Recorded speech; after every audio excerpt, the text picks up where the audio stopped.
эта команда представляет город и, естественно, весь Казахстан континентальной хоккейной лиги, потому что другой команды такой нету. Это было в 2001 году, я еще играл за Борис. Президент присутствовал, лично открывал и присутствовал на матче. Ну, было немножко волнения и открытие дворца, первый раз играем при полных трибунах.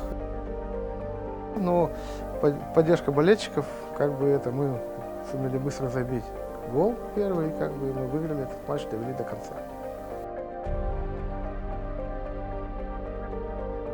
В ноябре 2009 года Борис на домашней площадке, тогда еще был дворец спорта «Казахстан», мы играли с Омским «Авангардом», проигрывали 1-2, очень был напряженный матч, было много болельщиков.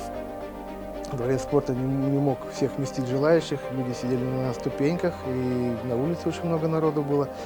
При счете 1-2 за 7 секунд мы смогли сравнять счет, тогда забил Талгат Жайлаулов за 7 секунд. И в овертайме мы смогли вытащить этот матч, Кевин Далман забил победный гол.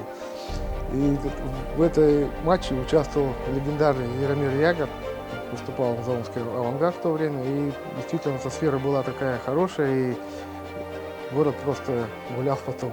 Очень впечатление такое хорошее было. Благодаря президенту это был построен прекрасный дворец. Это при его участии непосредственно, с который действительно стал лучшим континентальной хоккейной лиги. Это благодаря президенту стало лучшим. Молодой клуб с каждым годом растет и развивается с молодым городом.